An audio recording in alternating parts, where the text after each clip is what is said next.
Friends, seekers of the unseen, and curious souls who feel the whisper of ancient truths, welcome. Today we embark on a journey into the very heart of the Tree of Life, a mystical diagram of creation, consciousness, and divine emanation. It is a journey that promises to illuminate a profound secret, one hidden in plain sight.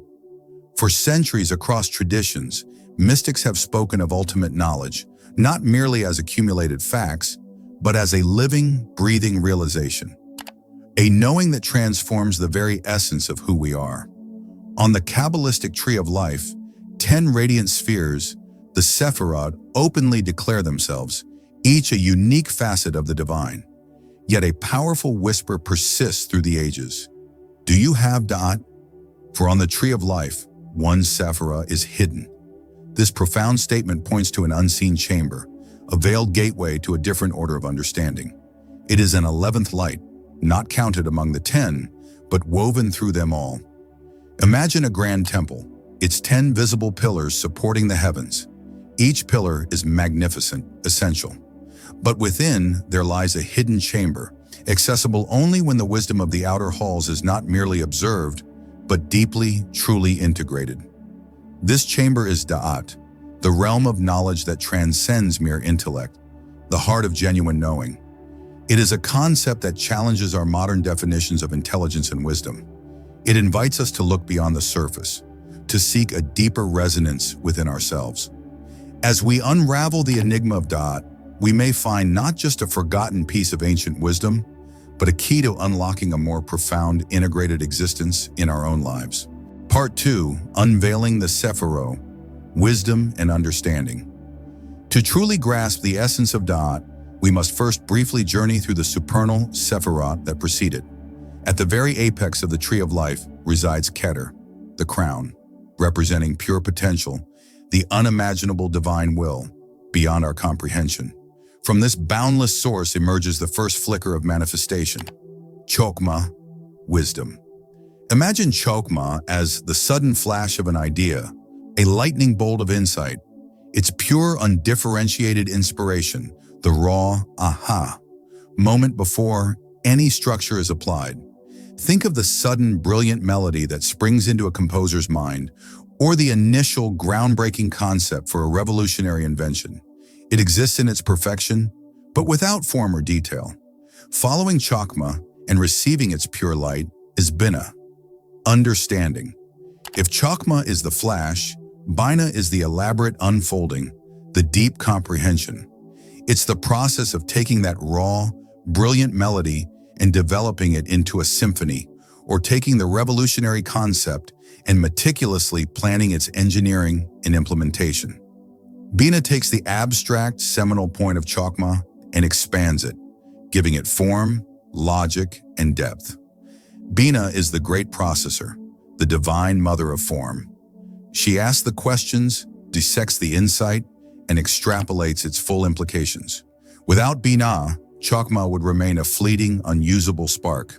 Together, Chokhmah and Binah represent the complete intellectual process, pure inspiration followed by detailed analytical understanding. They are the two brains of the divine and by extension of our own consciousness. Yet even with these two magnificent powers, something crucial is still missing for true integrated knowing.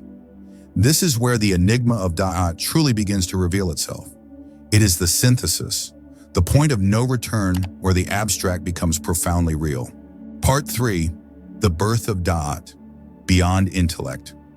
So we have the pure spark of Chokhmah, raw inspiration, and the intricate structure of Binah, deep understanding. Many consider themselves wise if they possess one or both.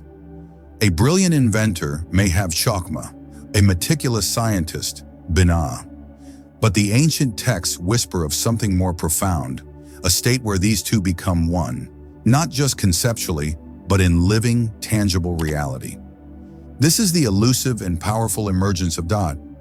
Daát isn't merely the sum of Chokhmah and Binah. It's their perfect, seamless integration.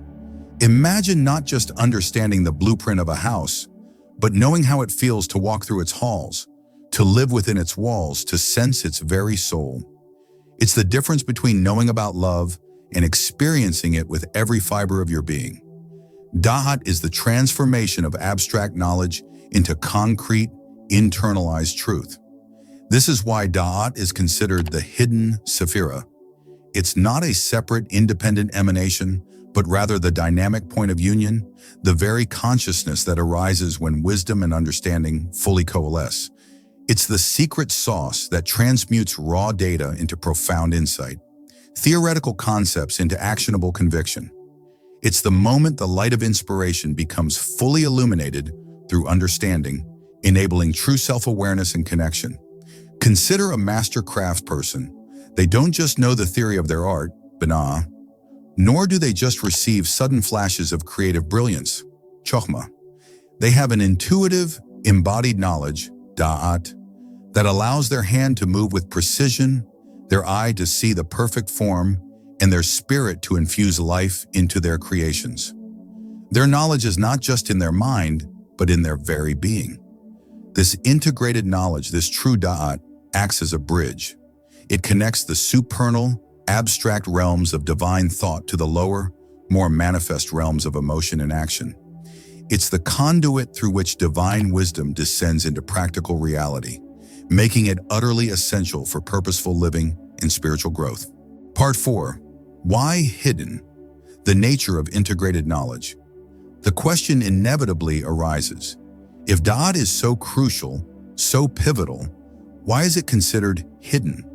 Why is it the one Sefirah that often isn't counted among the canonical 10?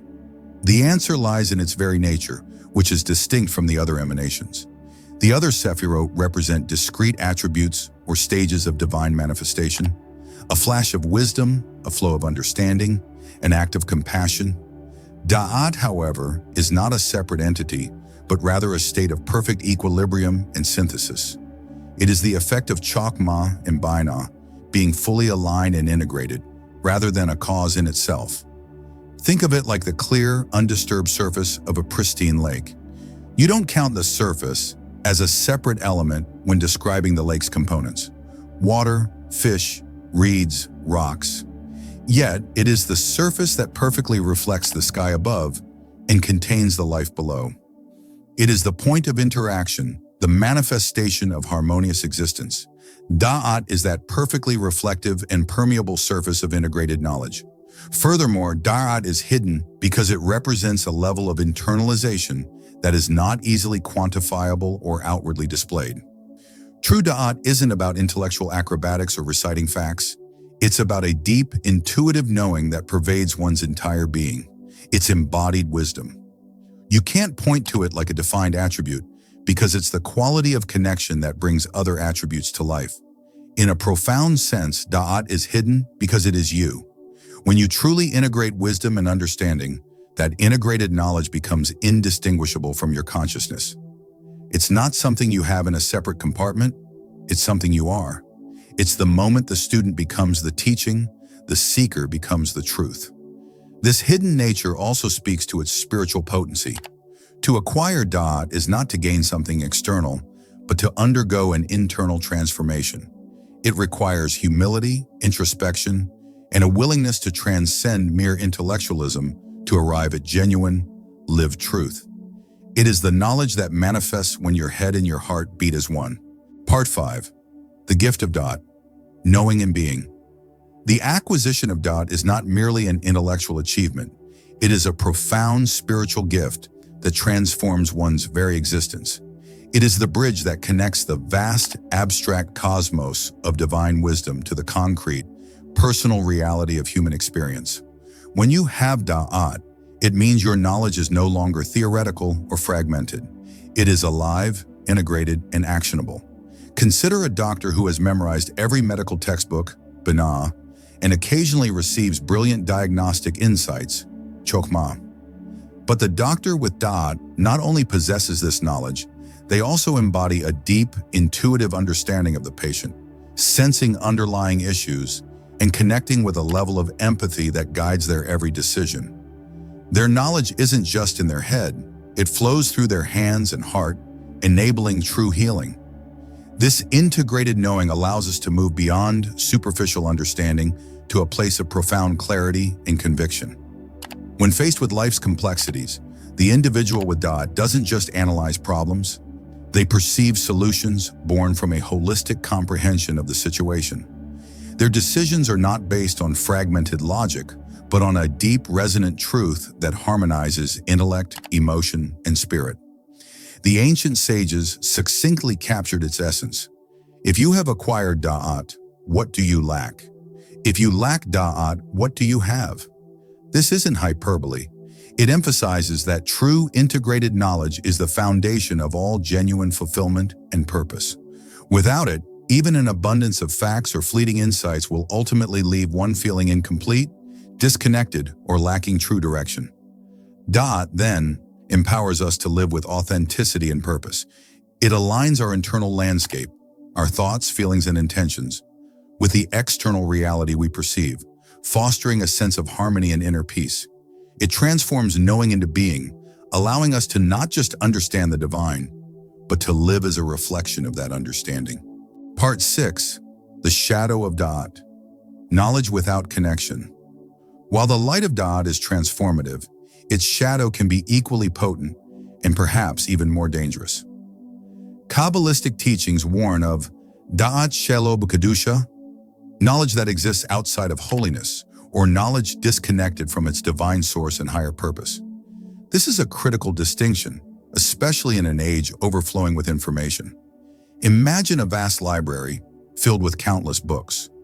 One can spend a lifetime accumulating facts, theories, and data. This is intellectual prowess. But without Daát, this immense knowledge can become a burden, leading to arrogance, cynicism, or a profound sense of isolation. It's the difference between collecting ingredients and actually cooking a nourishing meal.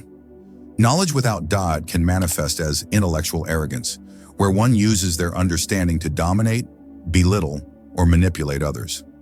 It's the brilliant strategist who lacks empathy, the eloquent speaker who spreads falsehoods, or the technologically advanced society that forgets its ethical compass. Their minds may be sharp, but their hearts are barren, disconnected from the very source of life and compassion. This disconnected knowledge can also lead to spiritual fragmentation. The individual might grasp abstract spiritual concepts, but fail to integrate them into their daily life. They might speak eloquently of unity but live in disharmony, or discuss love but harbor resentment. This is a state where the intellect runs wild, detached from the grounding wisdom of the soul, leading to internal conflict and a lack of true self-awareness. The danger of lacking true Daát is that intellectual knowledge, however vast, remains external. It does not penetrate the core of one's being to foster genuine growth and transformation.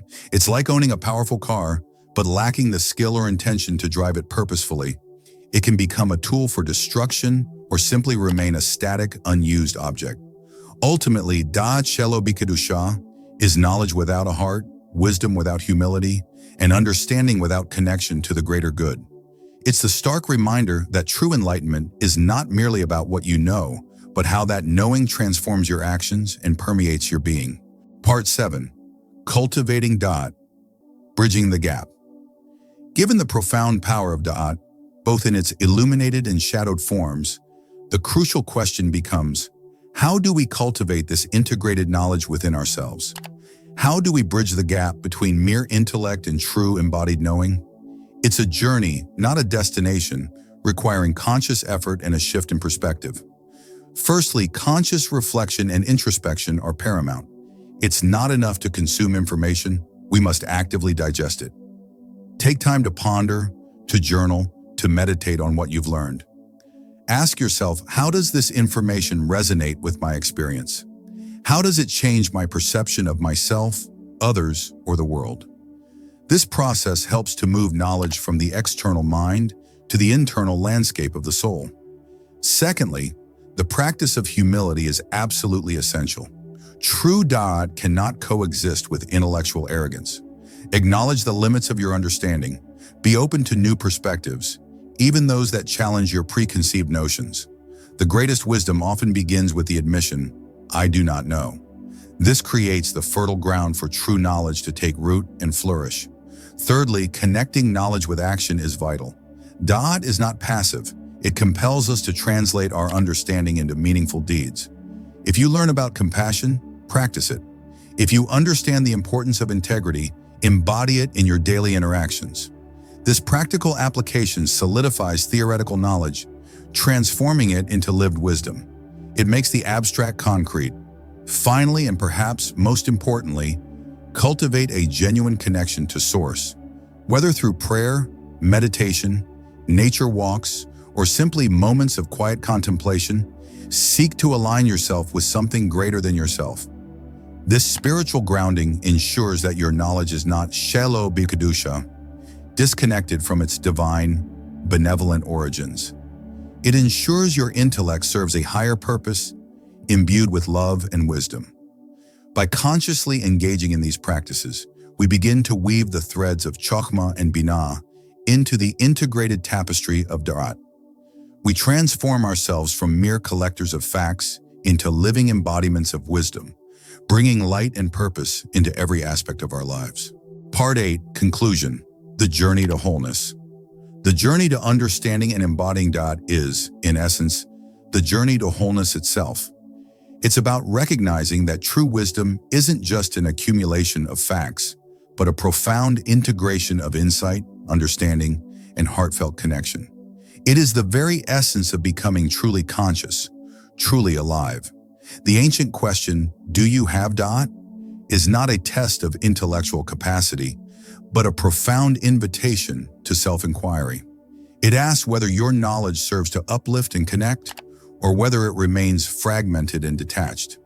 It challenges us to move beyond mere information gathering to the deeper transformative work of internalizing truth. In our modern world, bombarded by data and fleeting trends, the pursuit of Daát has never been more crucial. It offers a compass in the chaos, a grounding force in a sea of superficiality. It is the inner knowing that allows us to navigate life's complexities with wisdom, compassion, and authentic purpose. As you reflect on these teachings, remember the hidden chamber within the temple, the subtle light that emerges when the two great pillars of wisdom and understanding unite. Seek to cultivate this sacred knowledge within your own being, for it is the key to unlocking not just ancient mysteries, but the boundless potential of your own soul. If the wisdom of Daát has resonated within you today, if this exploration has sparked a hidden knowing or deepened your understanding, we invite you to help us share this light. By liking this video, subscribing to our channel, and turning on your notifications, you help us reach more seekers on their own paths to integrated truth. Don't forget to drop a comment below. Your insights and suggestions help us discern the next profound topics we should explore together. Let's cultivate Daát, not just individually, but as a collective.